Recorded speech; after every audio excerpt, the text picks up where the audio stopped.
Lo que vamos a comentar el día de hoy es exactamente de eso y nos acompaña el licenciado Gabriel Reyes Orona, presidente de Transparencia Nacional. Gabriel, mucho gusto, buenos días. ¿Cómo estamos, Nino? Muy buenos días al auditorio y a las personas que nos acompañan el día de hoy. Pues sí, mira, la verdad es que la esquizofrenia y el buen gobierno verdaderamente no se llevan. Y cuando este gobierno comenzó, hicieron un diagnóstico diciendo que la seguridad era un grave problema para el país y que la Procuración de Justicia no había dado los resultados que ellos esperaban. Y de manera esquizofrénica, lo que hicieron fue nombrar al encargado de Seguridad Pública como Procurador General de la República, siendo que la evaluación que había hecho el propio gobierno panista era negativa para su gestión. Lo nombran Procurador General de la República y por otro lado vuelven a un comandante de la Judicial, secretario de Seguridad Pública Federal. El resultado pues no se hizo esperar. Obviamente los resultados son lamentables y desastrosos. Desde que Santiago Krill arrancó su gestión desarmando la Secretaría de Gobernación, se comenzó a dar y a gestar este problema de crecimiento del crimen organizado, y fue precisamente Santiago Krill quien desmanteló los servicios de inteligencia civil en el país, que nos condujo a este desorden en cuanto a las áreas de inteligencia. Ahora, ¿qué es lo que tenemos de por medio? Lo que tenemos nosotros ahora es que nos hablan de que una ley federal del trabajo va a modificar y va a hacer crecer las plantas o las plazas que van a poder tener los trabajadores. Y eso, por supuesto, es una gran falsedad y una nueva esquizofrenia más de este gobierno. ¿Por qué? Porque lo que genera empleo es la actividad económica. Y lo que no hay en este gobierno es actividad económica y fomento a el crecimiento de las empresas, ya no digamos las pequeñas y las medianas, a ninguna empresa. Todos los sectores empresariales tienen una o muchas quejas, por lo tanto no han generado empleos. Platicábamos hace poco también que se hablaba de un gran crecimiento en el número de plazas en el último mes, y pues bueno, solamente hay que revisar la génesis o el origen de esas plazas de trabajo. Si lo que nos está diciendo Felipe Calderón es que su reforma generó esas plazas, se equivoca, porque entonces obviamente los empleadores se esperarían hasta que entrara en vigor esa reforma. Sí, porque no ha entrado. No ha entrado en vigor. Por otra parte, si se refiriera a su gestión, a su gobierno, también no es correcto la apreciación, porque entonces lo que están haciendo los empleadores es teniendo una buena consideración del gobierno que viene, considerando que hay mejores expectativas o mejores esperanzas.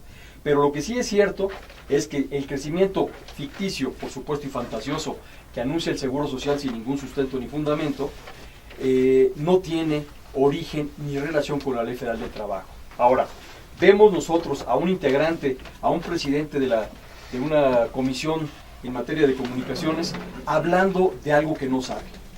Javier Lozano dijo a principios de la administración que no sabía nada de trabajo, y hasta ahí es correcto.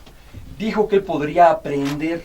Perdón, es que él iba para la Secretaría de Comunicaciones y Transportes y lo Así es, pero precisamente su actitud poco constructiva y la incapacidad para generar resultados lo llevó a no ser parte del sector comunicaciones y transportes, aunque ahora se impone en la Comisión de Comunicaciones. Repito, Javier Lozano dijo que no sabía nada de trabajo, pero que iba a aprender. Y lo que sucedió es que nos dijo que él iba a ganar un litigio con el SME, que la Luz y Fuerza ya no existía y que miles de trabajadores iban a perder sus empleos.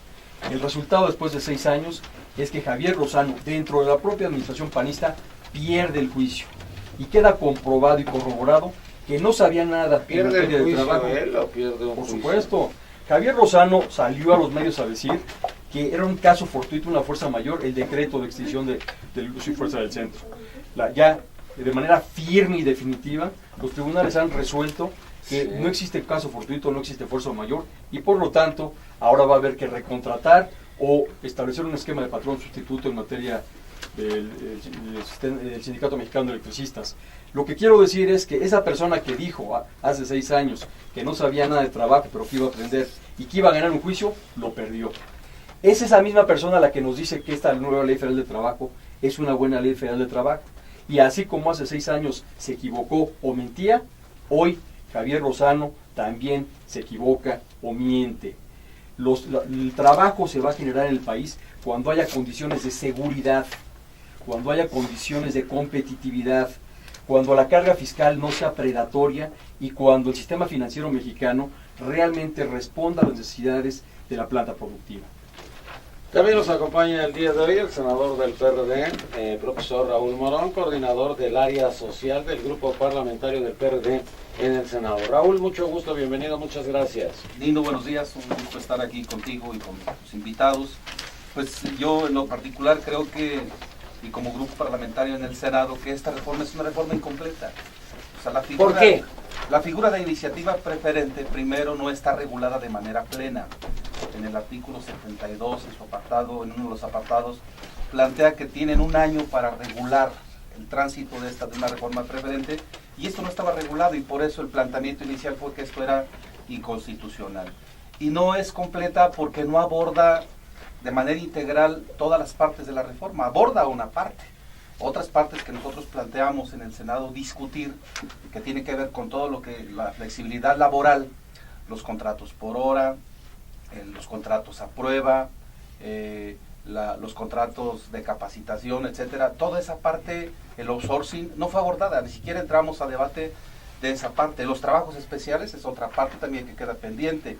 El trabajo en minas no se reguló, el trabajo en comisiones o por comisiones, el trabajo doméstico tampoco está regulado.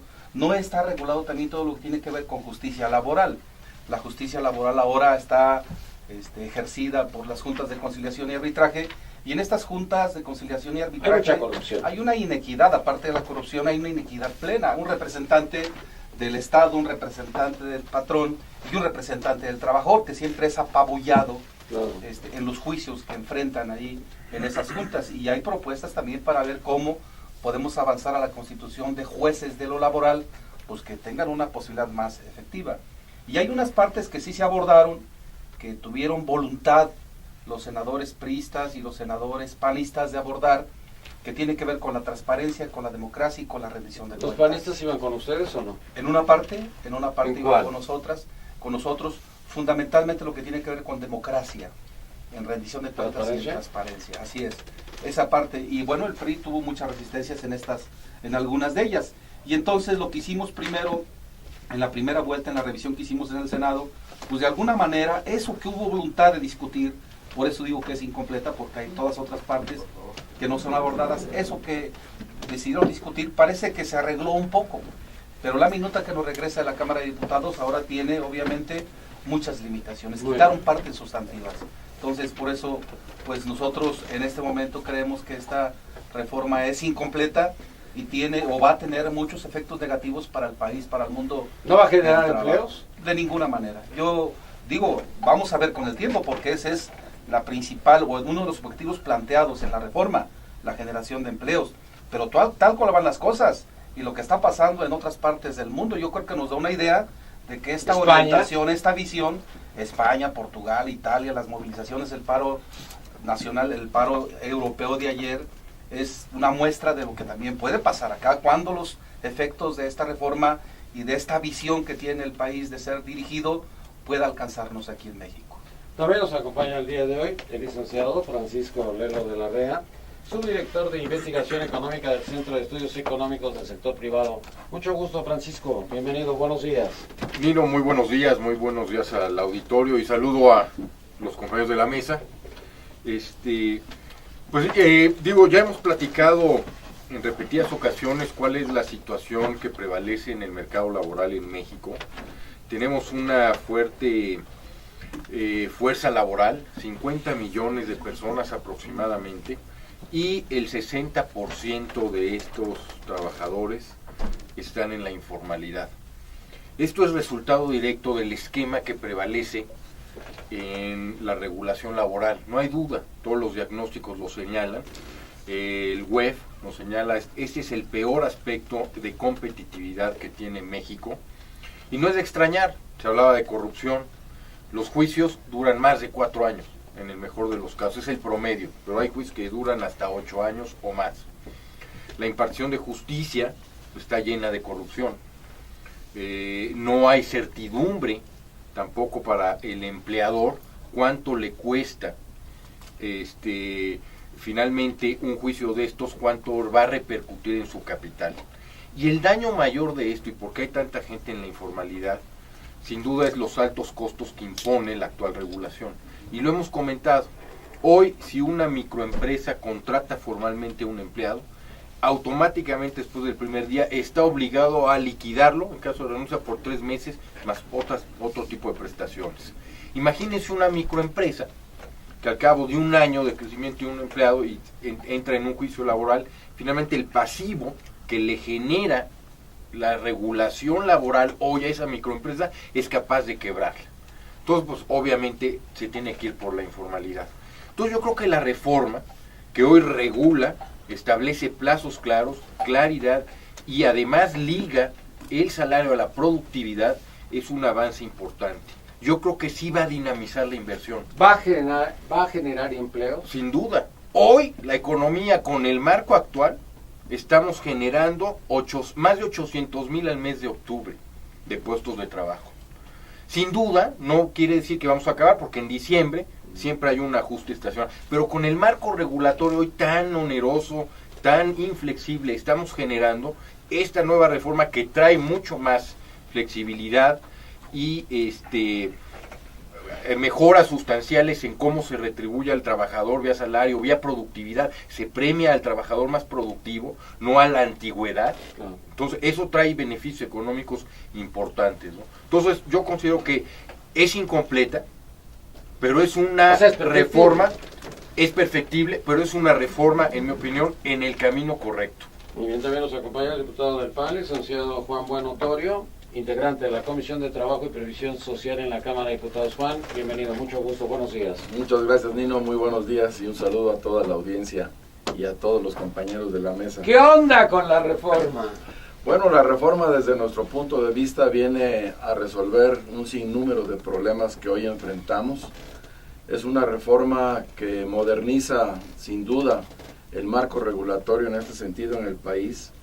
42 años sin tocar la Ley Federal del Trabajo, en una evolución constante de nuestro país, en la inmersión de nuestro país en el mercado global, en donde estamos buscando inversiones locales y extranjeras para incrementar la capacidad de inversión de nuestro país, la generación, la instalación de más industrias, de más plantas, de más comercios, de servicios, que es donde se generan los empleos. El fondo más importante de esta reforma es generar empleo, que en ese mecanismo se revalore el salario y al mismo tiempo empiece a rendir mejor los ingresos de la familia para tener mejores condiciones de vida. No podemos comparar lo que está pasando en Europa con esta realidad en México. El problema de Europa obedece a otras razones. Son desequilibrios económicos, desequilibrios fiscales, financieros en aquellos países que están obligando a meter medidas de restricción económica, austeridad, y eso es lo que están protestando los trabajadores. Ahí tenían circunstancias de salarios que fueron reducidos por la crisis económica, no por las leyes laborales. Las pensiones que fueron reducidas por la crisis económica de los países, no por las leyes laborales. Y aquí en México afortunadamente hicimos la tarea bien, tenemos una estabilidad económica, nos ha dado un crecimiento promedio en los últimos años como no lo habíamos tenido en otros tiempos. Estamos creciendo los últimos 3 años por arriba en promedio del 4% anual, los últimos 3 años. Y esto nos pone en una circunstancia distinta a México. Somos de los pocos países que están creciendo en el mundo, que no han tenido que meterle dinero público a los bancos, a los sistemas un financieros. quebranto anunciado. Cuando comiencen a jubilarse las primeras personas bajo el esquema de Afores de los 90, no va a haber dinero para pagarlo. El sistema de seguro popular se esperaba que quebrara en 2 años, pero el secretario de Salud, en su enorme capacidad y poca antigüedad en el servicio público, ya consiguió quebrarlo por anticipado. Es decir, el sistema de pensiones en México está absolutamente quebrado. Ahora, eso fue lo que pasó, vamos a decir, fundamentalmente en España. En España además debemos adicionar que hubo una gran laxitud en la regulación y evaluación bancaria. Si uno revisa los reportes y los estados financieros de 2009-2010 de la banca española, pues parecía que todo estaba bien. Es más, si ahora revisa aún los de BBV y Santander, parece que todo está bien, cuando no es así. Otro de los grandes engaños de este gobierno ha sido la situación bancaria. Los fantasiosos balances que nos presenta la banca mexicana son de papel, como lo fueron a principios de los 90 en el siglo pasado. Entonces, realmente el problema es muy severo. Ahora, si a esto le agregamos que dos personas que han sido claves en el deterioro de la calidad del trabajo, como son Álvaro Castro y Joaquín Blanes, salen de la Secretaría del Trabajo para pasarse al Tribunal Federal de Conciliación y Arbitraje y a la Procuraduría que de él depende, pues verdaderamente es esquizofrénico, porque dos personas que se encargaron de recibir severas críticas por el deterioro al trabajo, hoy en día se van a encargar de lo que es el trabajo burocrático. Pero no solo eso, Eduardo Andrade Salavarría, presidente de la Junta Federal de Conciliación y Arbitraje, es una persona que fue criticada durante 6 años y nunca se hizo nada. El problema de las leyes no es estarlas cambiando. La ley, entre mejor se hace, tiene vocación de estabilidad, vocación de permanencia. Este asunto, este gran mito de que las leyes, si tienen mucho tiempo de no ser cambiadas, son malas, ¿sí? Es un gran mito. Una ley bien hecha se queda no 40 años, se queda 100 o hasta 200. El problema es que las leyes se hagan bien. Pero el problema en México, lo decíamos también la semana pasada, no es de modificar las leyes, es de aplicarlas. Felipe Calderón, lo dijimos en este espacio, se encargó de ejecutar personas, no de ejecutar las leyes. Fue un ejecutivo personal, no un ejecutivo federal. Entonces, realmente lo que tenemos es un problema de aplicación en las leyes. Y mientras las juntas y el Tribunal Federal de Conciliación y Arbitraje no sirvan, no importa qué ley tengamos. Entonces, se decía ahorita, y es una pregunta que también lanzo ahorita, ¿por qué no se discutió el tema de los pozos y el tema minero? La razón es muy sencilla.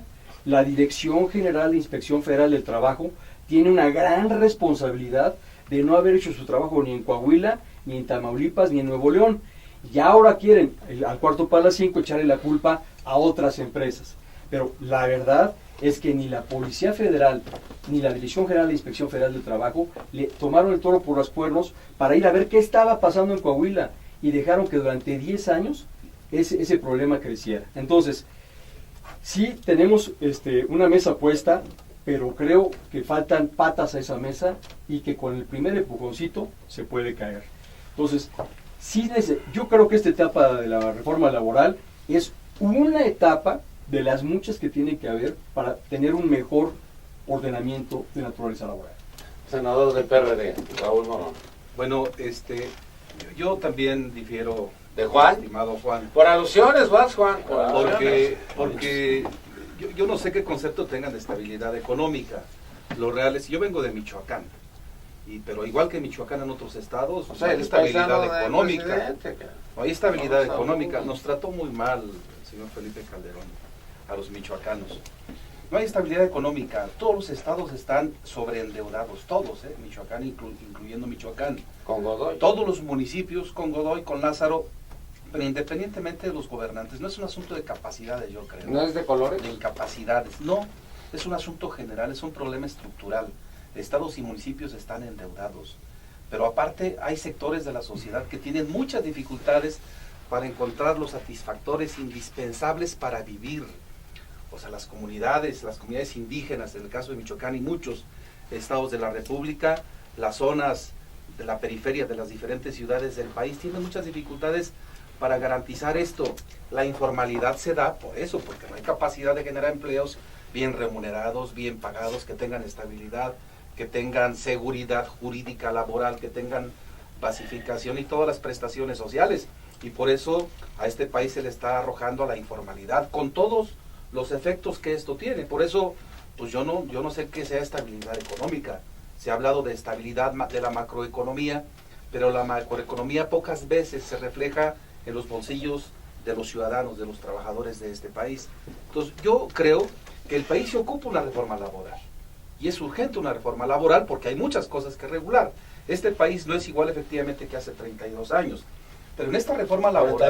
32. 42. En esta reforma laboral... 42. 42. En esta reforma laboral, pues tienen que escucharse todas las voces. ¿No lo escucharon? De ninguna manera, pues los escuchamos, pero no fueron tomadas en cuenta. ¿Había En sordera? el Senado estuvimos, claro, estuvieron los representantes empresariales, muchos de ellos que tenían muchas resistencias a esta reforma laboral, estuvieron académicos, estuvieron especialistas laboristas, estuvieron representantes de los trabajadores, y no escuché a ningún representante de los trabajadores, incluyendo las centrales más importantes de este país, que estuvieran a favor de la reforma laboral. Pero esto fue lo que ahí dijeron: a sus trabajadores no están consultados. Entonces yo creo que se ocupa una reforma laboral, pero una reforma laboral que concentre la visión de todos y que podamos sintetizar la pluralidad que existe en este país. Si no, las cosas van a ser muy complicadas. ¿Va a continuar la opacidad? Claro, continúa, porque hay una sobreprotección a dirigentes sindicales que reivindican el corporativismo y que han ayudado al sistema político, entre comillas, a darle estabilidad. Nos decía, no voy a decir el nombre de un funcionario, pero decía, ¿qué haríamos sin la maestra Elvester Gordillo? Imagínense, 1.200.000 trabajadores, ¿cómo podríamos tener controles? O sea, el sindicato no tiene que servir para controlar a los trabajadores, el sindicato tiene otras funciones, pero igual que Elvester, otros trabajadores, otros dirigentes siguen en la misma dificultad. La antidemocracia prevalece plenamente con esta reforma. Yo creo que es evidente que las modificaciones que nos mandaron de la minuta en la Cámara de Diputados, cuando plantea que la Asamblea determine la modalidad, punto y coma, votación directa o indirecta, este punto y coma también plantea la mano alzada. O sea, no es algo, y bueno, yo soy sindicalista, yo fui dirigente sindical en Michoacán de la CENTE, el primer dirigente de la CENTE, y la mano alzada es que se ponía el supervisor, el dirigente en turno, frente a la Asamblea para votar, y obviamente, pues, ¿quién se atrevía a votar a mano alzada? No, pues, delante solamente que fuera suicida. del autoritarismo que tenía y de ese pulpo que oprimía a los trabajadores. Y bueno, este corporativismo, esta antidemocracia y esta opacidad, los trabajadores no saben qué se hace con sus cuentas, qué se hace con sus cuotas.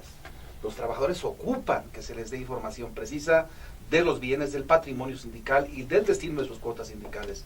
Se van a otros lados, se van a beneficiar. Acuérdense, todavía el PMSGI está presente. Si cuando Zedillo, los 1.000 millones que se fueron a la campaña de Zedillo, y bueno, es oscuro este destino. Por eso yo creo que hay que concluir. 1.580 millones. Hay que concluir. Hay que concluir con una reforma laboral. Y nosotros en la izquierda vamos a estar insistiendo en el tema. Vamos a iniciar todo un proceso de construcción para ver todas estas partes que ¿Van a no fueron tomar tribunas? abordadas. ¿Van a movilizarse?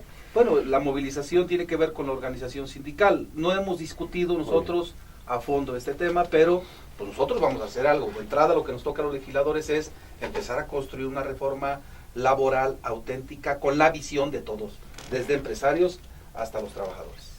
Por alusiones, Juan Buenotorrio. Gracias, Nino.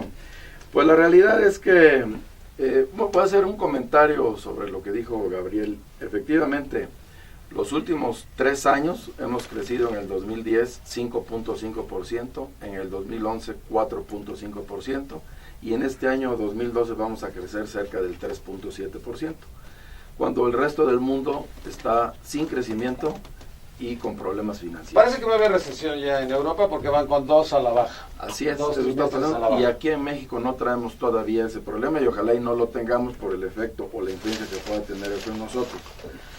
Por otro lado, efectivamente tenemos problemas en los sistemas de pensiones en el país, porque se desfondearon, no hay fondos para que lo soporten, y por lo tanto son las finanzas públicas las que están atendiendo hoy el pago de las pensiones a los trabajadores. Santiago Levy, cuando era Jubilados. director del Seguro Social con Fox, dijo que tenían una bomba de tiempo. Así es, y afortunadamente en ese tiempo se hizo una primera reforma que le quitó carga al Seguro Social, una carga muy importante en el tema de las pensiones. Y en el 2007, me parece, hicimos la otra reforma en el sistema de pensiones del ISSSTE, en donde también resuelve el problema. Ambos problemas se plantearon resolver con un horizonte de 15 a 20 años. Desde luego que dentro de 4 o 5 años... Caram dijo que no.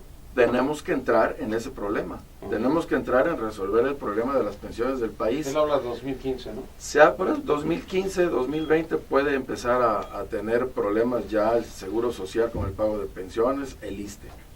Pero para eso hay tiempo y poder hacer las reformas. Por cuanto a las AFORES, yo no coincido en que estén quebradas, porque lo que tiene en las AFORES es lo que puso cada quien, y el día que lo quiera retirar lo tendrá que Es retirar. mi dinero y está ahí. Y hasta ahí, invertido en otras cosas, en algunos temas para sacar mayor rentabilidad. El Capital de riesgo. quid ahí es que, sí, no debe No, estar es mucho capital de capital de riesgo. El tema ahí es que no se pierde ese dinero y luego se pierden los recursos. Pero bueno, yo quiero retomar el tema de la reforma laboral. No coincido con que no se consultaron voces. Desde que se han presentado iniciativas desde el 2002, 2004, 2007, 2010 presentamos el PAN, una iniciativa muy ambiciosa. El PRD presentó otra también. El PRI presentó otra. Y a partir de esos, en la Cámara de Diputados, la Comisión de Comercio, de Patrimonio y Fomento Industrial, perdón, me equivoqué, la Comisión de Trabajo y Previsión Social, Esa. estaba pensando en otra.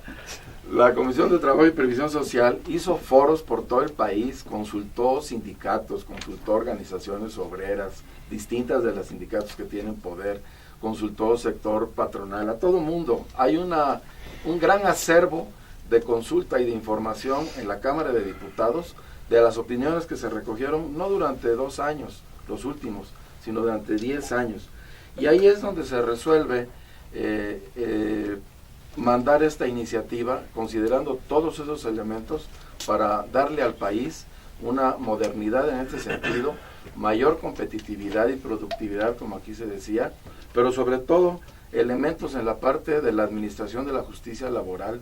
Se cambia mucho de las leyes de las juntas de conciliación y arbitraje para ser más eficientes, más efectivos los juicios, liberarles cargas de tiempo para que se dediquen más a los temas de la conciliación entre trabajadores y patrones, a dedicarle más a resolver de una forma pronta y expedita, como lo marca la ley, los juicios. No queremos que los juicios sigan durando 6 años, 8 años.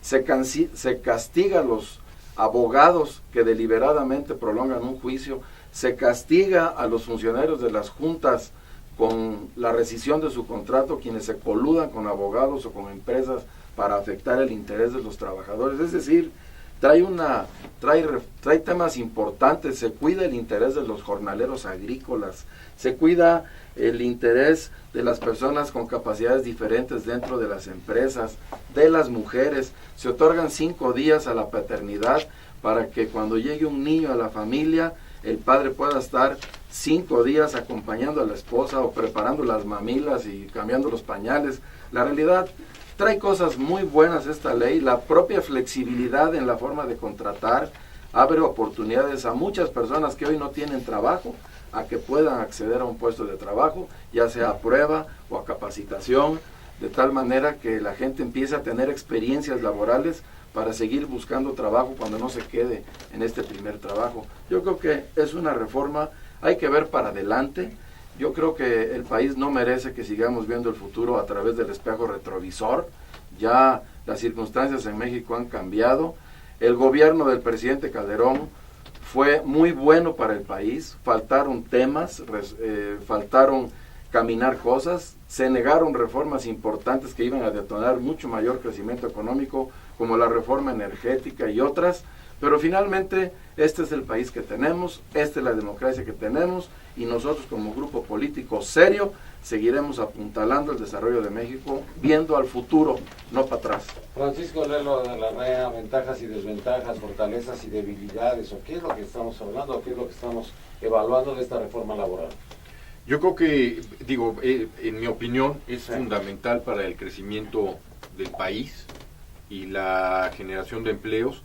Comentaba Raúl todos los problemas que hay en Michoacán, pero son problemas que la ley actual ni siquiera ha entrado, no está en vigor. Hablaba del endeudamiento de los estados y pareciera que la culpa es del marco laboral. En fin, todavía no entra en vigor la ley y ya hay estos problemas. Y comentaba la estabilidad macro, pues parece que no ha dado resultados. Yo creo que ha dado muchos resultados pero no es suficiente, y esa es la parte donde la reforma laboral viene a complementar la parte macroeconómica.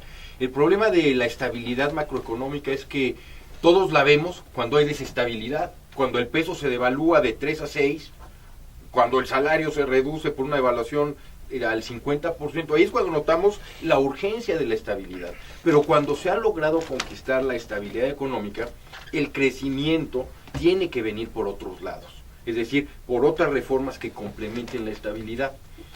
¿Y a qué me refiero? Cuando evaluamos la productividad de México y nos comparamos con otros países que hace 40 años estábamos en niveles similares, nuestra productividad no crece al ritmo que crece en Corea del Sur, no crece al ritmo que está creciendo en Brasil. Y un elemento por el cual no crece sin duda es la rigidez laboral, que premia la antigüedad en lugar de la productividad, en lugar de la capacitación, en lugar de la educación. Otro factor clave de la baja productividad sin duda es la educación. Tenemos un sistema educativo entre los peores del mundo, hay que decirlo. Y no ayuda a un sindicato que prohíbe que se evalúe y se mejore. Pero esta baja productividad, enmarcada en la gran estabilidad que se ha logrado conquistar, digamos, no es suficiente la estabilidad. No es suficiente, y por estas reformas.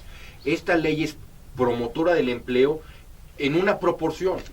Si logramos en el futuro complementar, modificar lo que sea modificable de esta ley, dar mayor transparencia sindical si es necesario, pero generar un seguro de desempleo general y quitarle mayor carga a las empresas, fondear este seguro a través, digamos, de impuestos generales, podemos ir dando eficiencia, mayor eficiencia al mercado laboral.